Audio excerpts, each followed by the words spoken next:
All India bank pensioners and retirees confederation ఇది స్థాపించిన వాళ్ళు, దీన్ని స్పాన్సర్ చేసిన వాళ్ళు all India bank officers confederation. Second option pension వచ్చిన తర్వాత రిటైరీస్కి కూడా ఒక ఫారం కావాలని చెప్పి ఆలోచించి ఒక ఇది తీసుకొచ్చి ఒక ఇది స్థాపించారు.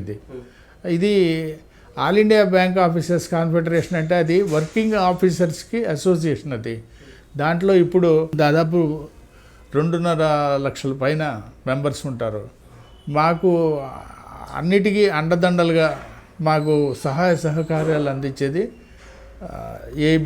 ఏబిఓసి, all India Indian bank officers association మా అసోసియేషన్కి చేస్తుంది. ఏబిఓసి వాళ్ళు ఐబీ పార్క్కి చేస్తారు. All India bank officers bank pensions and retirees confederation. దీంట్లో 150,000 మంది పైన సభ్యులు ఉన్నారు. నేను ఉపాధ్యక్షుడు. ఈ మధ్య 100% డిఏ న్యూట్రలైజేషన్ కేసు కింద ప్రీ 2002 రిటైరీస్కి సుప్రీంకోర్టులో ఓడిపోయిన కేసుని శ్రీమతి నిర్మలా సీతారామన్ గారు అది సహృదయతతో ఫైనాన్స్ మినిస్టర్ ఆఫ్ ఇండియా ఆమె ఇచ్చిన సహకారంతో అచీవ్మెంట్ చేసాం. అది దాని మూలంగా దాదాపు ఒక 70,000 మంది రిటైరీస్ బెనిఫిట్ పొందారు.